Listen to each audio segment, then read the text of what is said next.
Monte-Carlo, c'est le meilleur endroit pour se lancer ou se relancer, c'est selon.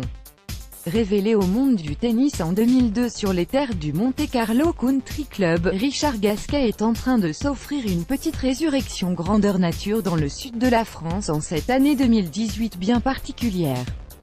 Vainqueur de Mischa Zverev en 2 manches, 6-2, 7-5, jeudi en 8e de finale du tournoi, le Biterrois a confirmé son retour à un très bon niveau après ses soucis au dos en février-mars. Surtout, il a marqué l'histoire du tennis français. En s'imposant face à l'Allemand, Gasquet s'est donc mué dans la peau d'un précurseur. Le 34e joueur mondial est ainsi devenu le premier joueur français à atteindre le cap des 500 victoires en carrière. Au niveau mondial, c'est tout aussi impressionnant, il a rejoint un club très fermé de 8 joueurs, encore en activité à avoir gagné 500 rencontres ou plus pendant leur parcours chez les professionnels. L'histoire retiendra que c'est à Monte-Carlo qu'il avait gagné le premier, contre Franco Scolari, et le 500e.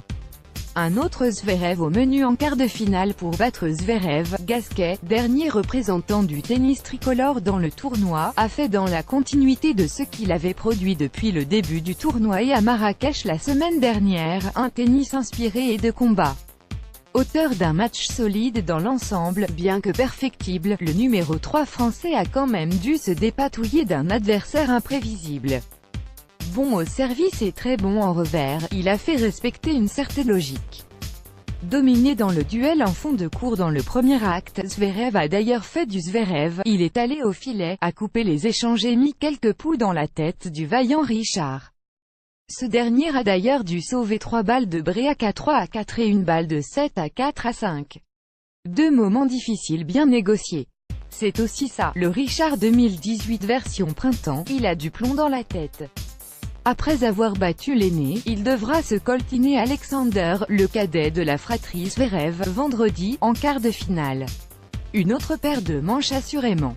Mais Alexander, redevenu 4e mondial après sa finale à Miami, n'a pas montré un visage très régulier depuis le début du tournoi, en témoignent ses 2 succès en 3-7 face à Gilles Muller et Jean-Lénard Struff, 6-4, 4-6, 6-4. Il y aura donc de la place pour Richie, l'homme qu'on n'attendait plus lors de cette saison sur